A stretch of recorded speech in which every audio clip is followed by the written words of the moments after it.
ప్రభుత్వం అధికారంలోకి వచ్చిన తర్వాత ఎన్నికల సందర్భంగా ఆంధ్రప్రదేశ్ లో ఉండబడిన ఉద్యోగాల ఖాళీలన్నీ భర్తీ చేస్తామని లోకేష్ గారు పాదయాత్ర సందర్భంగా కూడా యువగలం సందర్భంగా కూడా చెప్పడం జరిగింది. మరి కూటమి ప్రభుత్వం అధికారంలోకి వచ్చినాక మొన్న పోయిన సంవత్సరం టీచర్ల పోస్టులు భర్తీ చేయడం జరిగింది. ఆశా వర్కర్లు, కాంపౌండర్లు, ఇంకా కొన్ని అంగన్వాడీల సెంటర్లలో ఇవన్నీ కూడా ప్రతి సంవత్సరంలో కొంత చేస్తా రావడం జరిగింది. మళ్ళీ ఇప్పుడు కొత్తగా ఒక ఉగాదికి జాబ్ క్యాలెండర్ ప్రకటించినారు. దీంట్లో చాలా మంది ఉన్న గ్రూప్ 1 పోస్టులు ఉన్నాయి, హోంశాఖకు సంబంధించినవి ఉన్నాయి, గ్రూప్ 2 ఉన్నాయి, ఇంజనీరింగ్ ఉన్నాయి. ఇదే మాదిరిగా పాఠశాల, ఇంటర్ విద్య మొత్తం ఉద్యోగాలు 10,60,000 ఉద్యోగాలకు గాను 10,060 ఉద్యోగాలకు జాబ్ క్యాలెండర్ ప్రకటించడం జరిగింది. ప్రతి సంవత్సరం ఉగాది సందర్భంగా జాబ్ క్యాలెండర్ను ప్రకటిస్తూ ఆంధ్రప్రదేశ్లో ఉండబడిన అన్ని ఖాళీలను ప్రతి ఒక్కదాన్ని కూడా భర్తీ చేయడం జరుగుతుంది. ఇంత లోపల మధ్యన రిటైర్ అయ్యే ఖాళీ స్థానాలను కూడా మళ్ళీ భర్తీ చేసేదానికి ప్రభుత్వం నిర్ణయించి జాబ్ క్యాలెండర్ విడుదల చేసింది. ఈ మాదిరిగా గతంలో డిఎస్సి పోస్టులు, ఆశా వర్కర్లు కానీ, కొంతమంది కాంపౌండర్లు ఇవన్నీ కూడా చేయడం జరిగింది. కాబట్టి భవిష్యత్తులో ఇప్పుడు వచ్చే పోస్టు దాదాపు ఉన్నత విద్యకు సంబంధించి 1,500 ఉద్యోగాలు ఉన్నాయి. గ్రూప్ 1కు సంబంధించి 91, హోంశాఖకు సంబంధించి 2,778, ఇతర శాఖలకు 928, గ్రూప్ 2 750, ఇంజనీరింగ్ 503, ఇతర శాఖలు 506, పాఠశాల, ఇంటర్ విద్యలకు సంబంధించి 10,060 ఉద్యోగాలకు జాబ్ క్యాలెండర్ ప్రకటించడం జరిగింది. కాబట్టి దీంట్లో అర్హులైన ప్రతి ఒక్కరూ పాల్గొనడానికి అవకాశం కల్పిస్తూ మరి దీనికి సమయాన్ని కూడా కేటాయిస్తూ రావడం జరిగింది. అన్ని ఒకటేసారి గుంపగత్తగా పెట్టాలనేది లేకుండా కొంత విడతల వారిగా ఈ ఉద్యోగాల కోసం అప్లై చేసుకోమని చెప్పడం కూడా జరిగింది.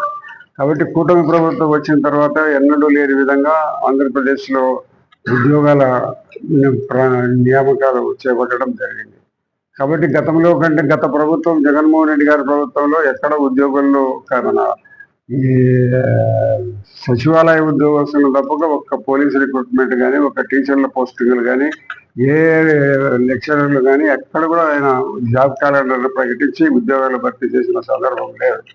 కూటమి ప్రభుత్వం వచ్చిన తర్వాత ఇవన్నీ ఇప్పటికే కొన్ని వేల ఉద్యోగాలు చేయడం జరిగింది. మళ్ళా కొత్తగా ప్రతి సంవత్సరము రిక్రూట్మెంట్ కొత్తగా చేపట్టడం జరుగుతుంది. కాబట్టి ఇంత భారీ స్థాయిలో ఈ ఉద్యోగాల నియామకాలు చేపట్టడం అనేది కూటమి ప్రభుత్వ గొప్పతనం. ఎందుకంటే మన గౌరవ ముఖ్యమంత్రి చంద్రబాబు నాయుడు గారని, పవన్ కళ్యాణ్ కానీ, లోకేష్ గారు కానీ ప్రత్యేకమైన శ్రద్ధ తీసుకొని నిరుద్యోగులకు అవకాశాలు కల్పించాలని నిర్ణయం తీసుకోవడం జరిగింది. అదే మాదిరిగా మన ఇండస్ట్రీ ఇప్పుడు దాదాపు 25 లక్షల కోట్ల రూపాయల పెట్టుబడులు తీసుకొని వచ్చే ప్రయత్నం మరి ముఖ్యమంత్రి గారు కానీ, చంద్రబాబు నాయుడు గారిని చేయడం జరిగింది. దీంట్లో సుమారు ఈ 3-4 సంవత్సరాల్లో వాళ్ళు వచ్చి ఇండస్ట్రీస్ పెట్టే సందర్భంగా 25 లక్షల ఉద్యోగాలు వచ్చేదానికి అవకాశం ఉంది. ఒక్కొక్కటి ఇప్పుడిప్పుడే మొట్టమొదట మొదలయ్యి ఈ ఆంధ్రప్రదేశ్లో వాళ్ళు ఇండస్ట్రీస్ పెట్టేదానికి పిలుపుని రావడం జరిగింది.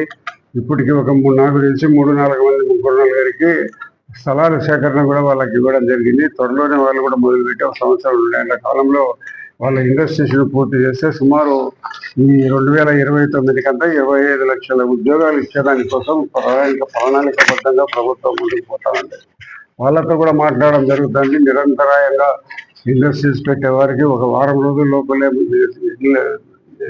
స్థలం ఇవ్వడం కానీ, అదే మాదిరిగా కరెంటు సప్లై కానీ, ఆ ప్రాంతంలో ఏమైనా మౌలిక వసతులు కావాలంటే కూడా చేయడం జరుగుతుంది. కాబట్టి ఇంత భారీ స్థాయిలో ఇండస్ట్రీస్ పెట్టుబడిదారులు వచ్చే దానివల్ల 25 లక్షల ఉద్యోగాలు ఆంధ్రప్రదేశ్లో వచ్చేదానికి అవకాశం ఉంది. మరి నిరంతరము మన ముఖ్యమంత్రి గారు కానీ, లోకేష్ బాబు గారు కానీ ఇండస్ట్రీస్ వాళ్ళతో మాట్లాడి పెట్టుబడులు పెట్టే వాళ్ళని నిరంతరము పర్యవేక్షిస్తూ మా రాష్ట్రానికి రండి అని అది ఇక్కడ భారత ప్రపంచవ్యాప్తంగా కూడా వాళ్ళు మన ఆంధ్రప్రదేశ్ కూడా మౌలిక వసతులు మీకు కల్పిస్తాము, ఎలాంటి ఇబ్బందులు భవిష్యత్తులో ఉండకుండా చూసే బాధ్యత మాది భరోసా చెప్పి వాళ్ళందరినీ రమ్మడం జరుగుతాయి. కాబట్టి ఇంత భారీ స్థాయిలో ఉద్యోగ నియామకాలు చేపట్టడం అనేది గతంలో ఎప్పుడూ లేదు.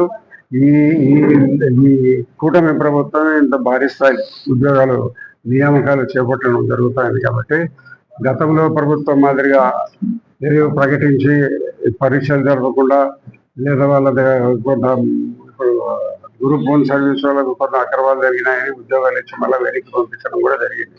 ఇటువంటి అవకతవకలకు అవకాశం లేకుండా ప్రణాళికబద్ధంగా 3-4 దఫాల్లో ఈ యొక్క ఉద్యోగాల భర్తీకి నియామకాన్ని చేపట్టడం జరిగింది. కాబట్టి ప్రజలందరూ ఈ యొక్క కూటమి ప్రభుత్వాన్ని అభినందిస్తున్నారు. యువత అందరూ కూడా ఉద్యోగ అవకాశాల కోసం ఎదురు చూసే వాళ్ళందరి కోసం ఇది ఒక మంచి ఉద్యోగ అవకాశం వచ్చింది. కాబట్టి ప్రతి ఒక్కరూ దీంట్లో పాల్గొని మీ యొక్క